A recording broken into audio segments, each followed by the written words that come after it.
A well-earned break takes on a whole new meaning when you meet these campers. Many have been institutionalised all their lives and confined to wheelchairs as their only means of self-propulsion.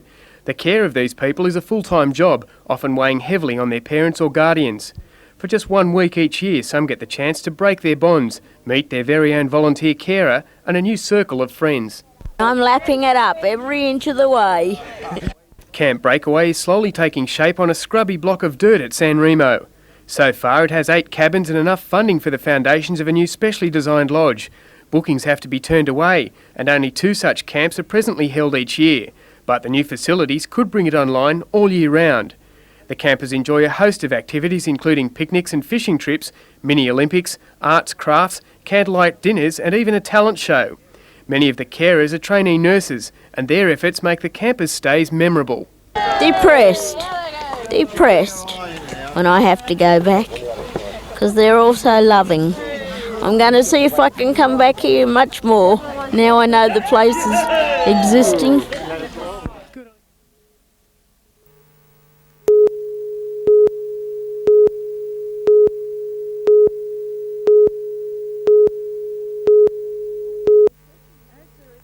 As the recession deepens, the demand for support from welfare agencies and charities has intensified. Major Merv Hopper from the Salvation Army welcomes the relief package announced in today's state budget, but he says it is only a band-aid measure. This may be able to tide us over until the economy does pick up, but we have yet to see whether that'll happen.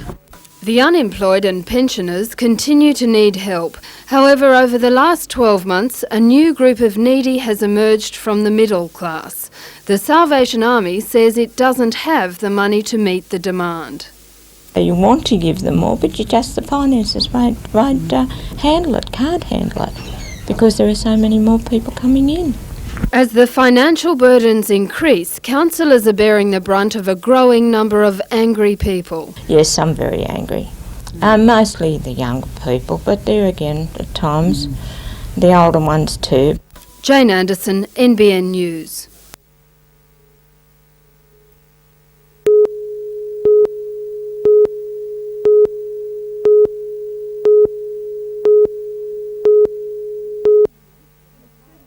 In its 30-year history, Matara has combined the energetic with the just plain silly.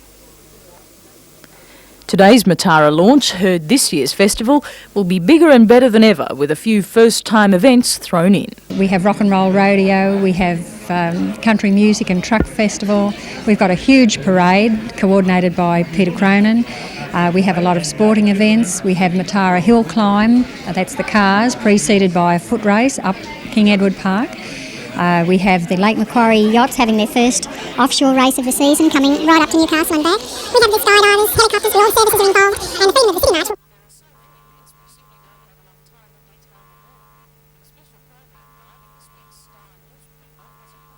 Fantastic this year.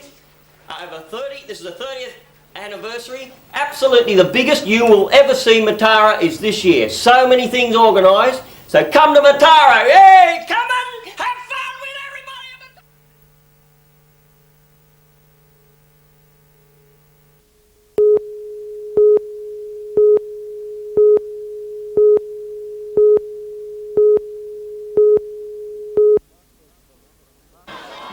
Last week's dramatic First Division Grand Final replay saw the Northern New South Wales soccer season end on a particularly high note. But while the Adamstown boys were celebrating, other clubs were pondering the repercussions of the Federation's radical restructuring of the competition. Divisions 3, 4 and 5 were axed, and on-field performance was only a part of the criteria for promotion or relegation. There wasn't enough being done for the game overall by the clubs. The club was being promoted or relegated purely on playing strength, and we didn't look at other areas such as their grounds, their administrative capability, their finances. So all of those things now have to be taken into consideration when we form our competitions. The new policy will see some sweeping changes. The First Division competition will contain just 10 teams, down 2 from this year. 8 sides have been retained, and Maitland and Hamilton Olympic have been promoted. Belmont Swansea, Cardiff, Cessnock and Stockton have all been relegated to the second division. They'll be joined by Nelson Bay, up from the thirds, and Singleton, which makes the big leap from the fourth division. Dropped to the inter-district competition are the Lambton Jaffers, Belmont, Mayfield, Beresfield and West Lakes. Lambton officials are stunned. After a successful season, they were hoping for promotion. Come as a total surprise. We actually nominated for First Division this year. We had all three teams in the final series, as we did last year when we won the first grade grand final. There's already talk of a player exodus. Speaking to some of the guys, they've got similar feelings to those of myself, and also speaking to our club coach Merv Duff, who's a quality coach. We may well lose a number of those players, and it's going to be very difficult for this club to survive.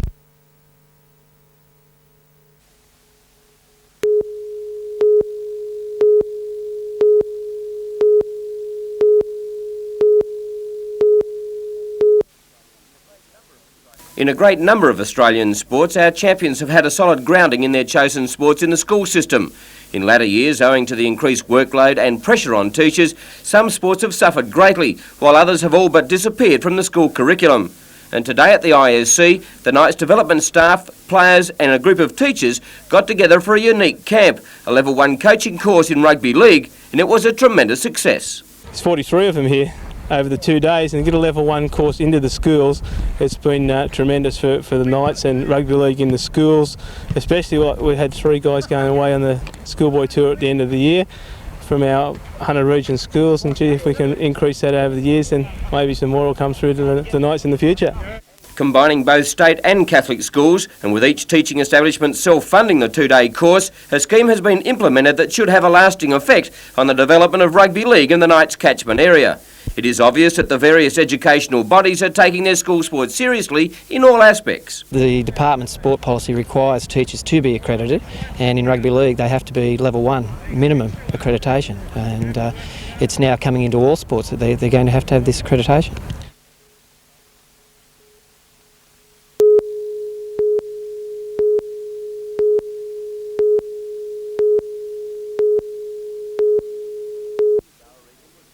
The gala evening was well attended with special guest, former Wallaby Paul McLean doing the honours. The Cyril Burke Medal for the sub-districts was won by Scott Jackson, who hopes to link with a major club next year. University's Anthony Eckert won the most improved player in the NRU for representing New South Wales in Argentina during the season. The coach of the year went to Shane Johnson of the Singleton Club after he guided the new boys into this year's grand final with a tremendous string of wins. The Maitland Club picked up the minor and major trophies in first grade, underlining their dominance in this competition. And then the major announcement of the Anderson Medal, and it was a Singleton win.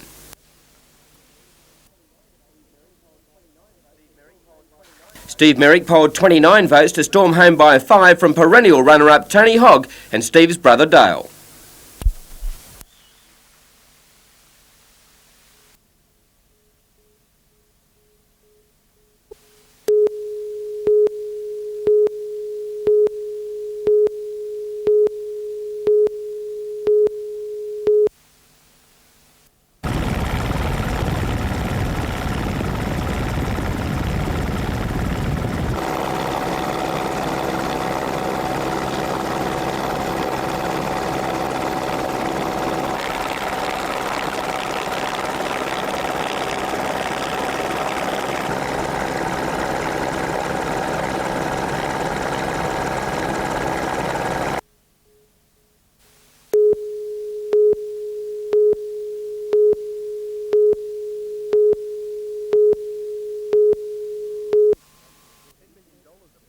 $10 million of locally caught fish goes to the Sydney markets each year, where it's sold on a potluck auction basis. With demand and prices down, the local co-op is seeking fresher fields and more dependable preset pricing. We're trying to maximise the returns to the fishermen, and the only way we can do that is sell more product locally or export it if we can. Stricter government quota limits on species caught will soon apply to local boats in a bid to help preserve existing fish stocks. But because of the diversity of the catch off Newcastle, boats may find it impossible and unprofitable to target any one species alone. The fishermen may find themselves paying expensive licence fees for what could be a needle in the haystack catch. We're in a unique situation where we don't catch a lot of one species. our mixed species area, and down the south coast they catch a lot of fish, up north coast they catch a lot of prawns. We catch everything. So we're probably very lucky here to have that, but the quotas will really affect us.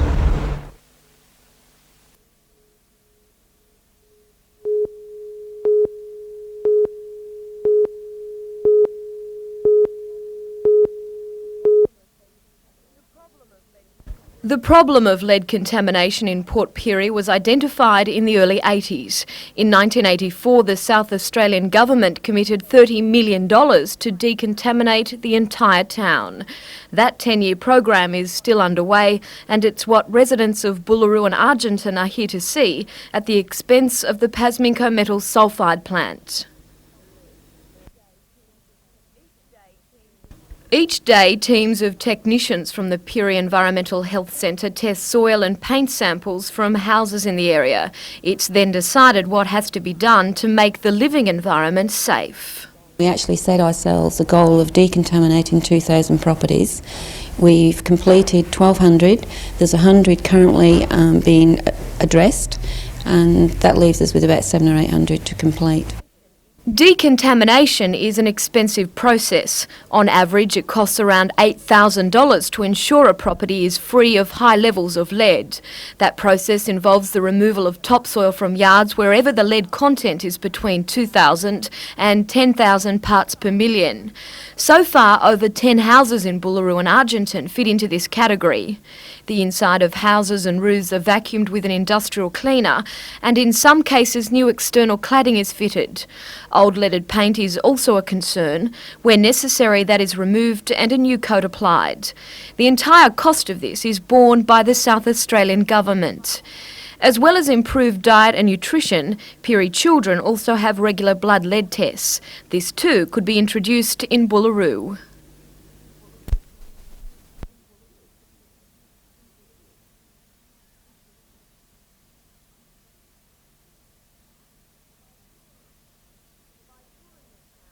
By touring the town, visiting the Environmental Health Centre and meeting those people concerned with the program, the Lake Macquarie Group is able to see what could lie ahead for them.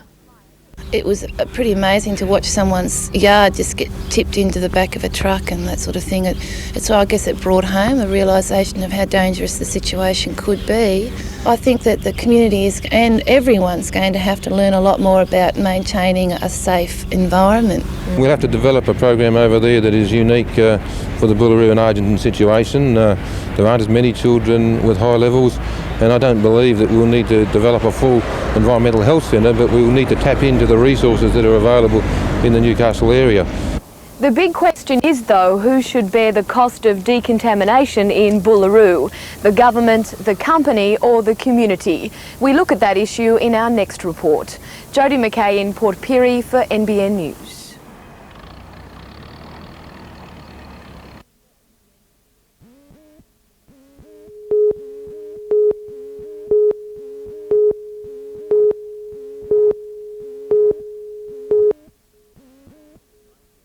The Hamilton and Mayfield patrols are among the most hectic in the Newcastle Police District. Extending north to Fern Bay and west to Hexham, the area will be serviced by a single police car and 2 officers as of Thursday night.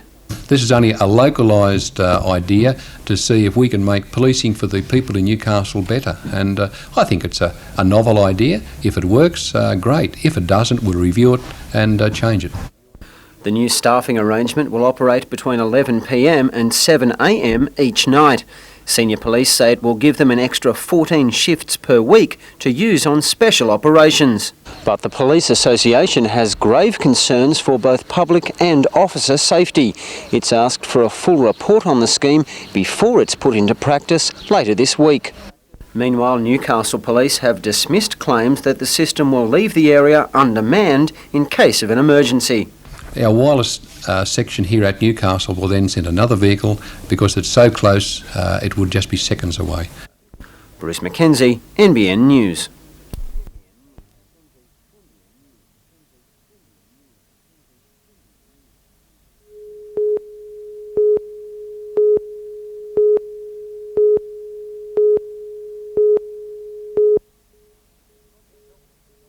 Sonia Keltland resigned as Education Officer in July, citing the art gallery's stressful working environment as the reason, and then lodged a workers' compensation claim.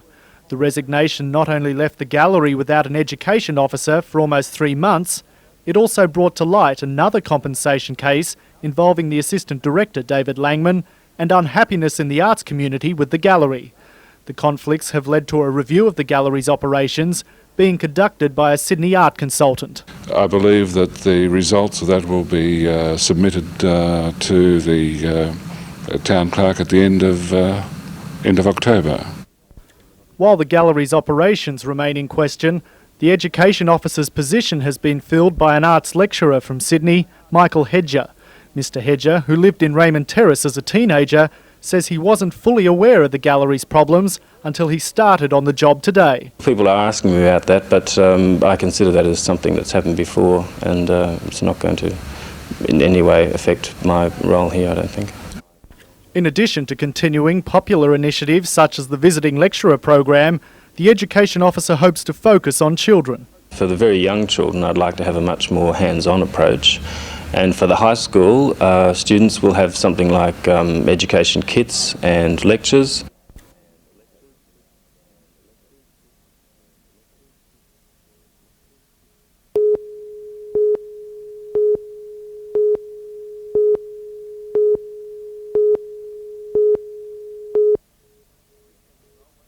The 16-year-old won his chance at a big title by winning the Far North Coast Junior 57-kilogram crown and then taking out the state title. Sean has only had 17 amateur bouts and won his elimination fight at the national titles by knocking out his opponent 36 seconds into the first round. In the final, he got on top of his Queensland opponent early and inflicted an early 8 count. And then he again poured on the pressure to again force a count.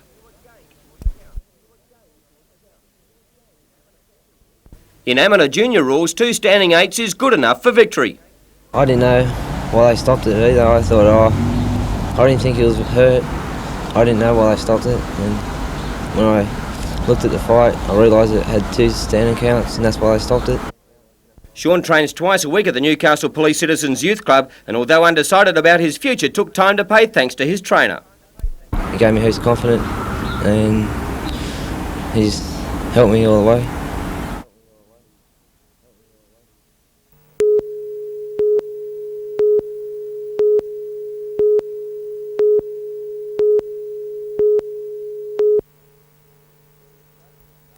The Strathfield massacre shocked a nation, renewing calls for the tightening of laws on guns. The last amnesty was only 3 months ago, with New South Wales Police accepting 2,000 weapons.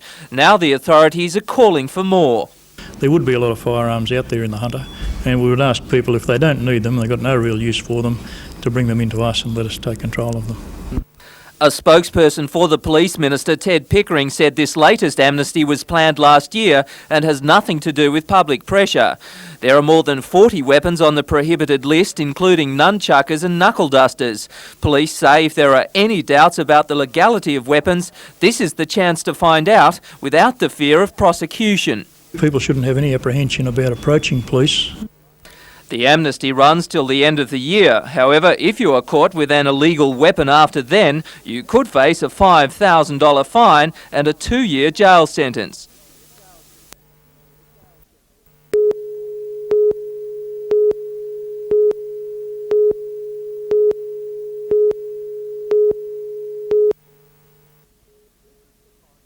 This is the car Detroit said could not be built, which is part of the reason, perhaps, that Honda is so proud to show it off. It's fun to drive, it's got a lot of pep. This goes 0 to 60 in around 10 seconds and gets great fuel economy. That's Kurt Antonias of North American Honda. And this car, the new Civic VX, is the first fuel efficiency breakthrough in years. Honda took last year's Civic and improved it from 33 miles a gallon to 51. Without shrinking the car or jacking up its cost. It may change the argument in Washington between lawmakers and automakers over how to save energy and ultimately clean the air. This is what environmentalists have been waiting for. We've said all along, you can make a fuel-efficient car without making a tiny little itsy-bitsy car. American car makers have argued that if you want an efficient car, you'll have to give up power, safety, and size. They say if you really want small, they already sell it. The Honda product does not achieve the fuel economy of our Geo Metro. Much improved from where Honda was last year, so certainly that's important, but it hasn't achieved the fuel economy of the Metro. The Metro does get 4 more miles a gallon, but it's smaller, shorter, and has a third less power. The new Honda seats 5 adults, can easily go uphill at 65, and still gets twice as much mileage as the average new car. Honda did it by improving aerodynamics, using lightweight wheels, and narrow tires that cause less friction. Most dramatic, they built a lean burn engine, one that burns less gasoline each time it pushes the cylinders up and down. Detroit rejected lean burn long ago as too polluting, but Honda refined it to meet federal standards. For years now, some lawmakers have been trying to force Detroit to produce more efficient cars, and this is just the news they've been waiting for.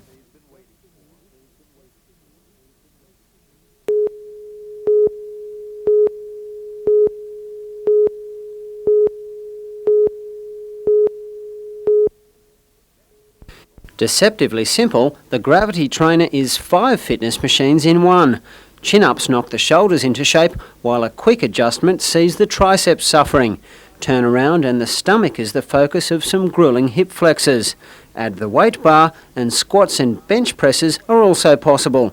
The machine could fit into any home, and a slightly bigger aerobic version has already proven a hit at the Beresfield gym. Since we've had it, we've been having a lot more girls using the gym, but the one against the wall, we get a lot of use of it in this gym here, but it'll be mainly for home use, the one that's attached to the wall.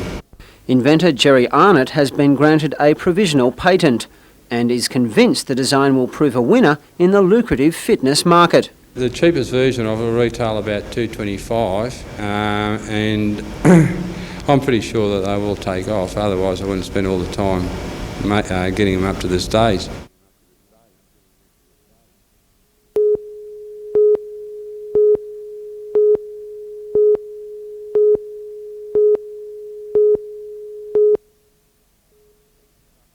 Deep in the heart of suburbia, some dazed wild ducks have claimed a backyard pool as their haven. Father Duck checked things out on the weekend and moved his family of 8 one-month-old ducklings onto the waterfront site the next day. It's thought the dry weather has brought the birds out of a nearby bush creek. I guess they're short of water like everybody else. Sandra Skinner and her daughter have started feeding the ducks, and it seems the birds are finding life in the city more accommodating than in the bush. The Skinner's dogs, George and Bravenger, aren't too impressed, but these not-so-ugly ducklings certainly have the rule of the roost. Even the Skinner family has to keep out of the pool. It's when they move out, we'll move in. Daffy and Donald would be proud of them. Peter Ryan, NBN News.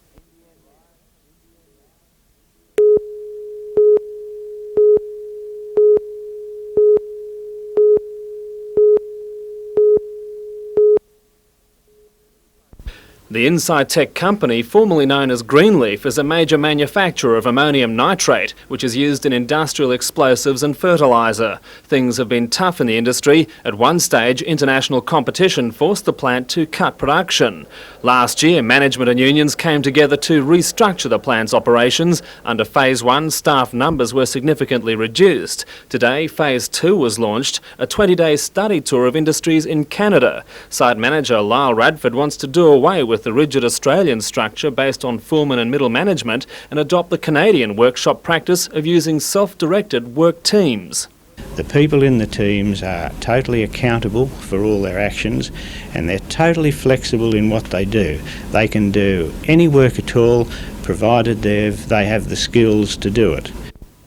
The company will spend $200,000 on the tour. Member for Newcastle Alan Morris gave the government's share $50,000 for professional advice and to cover the costs of 3 union delegates who will join the party.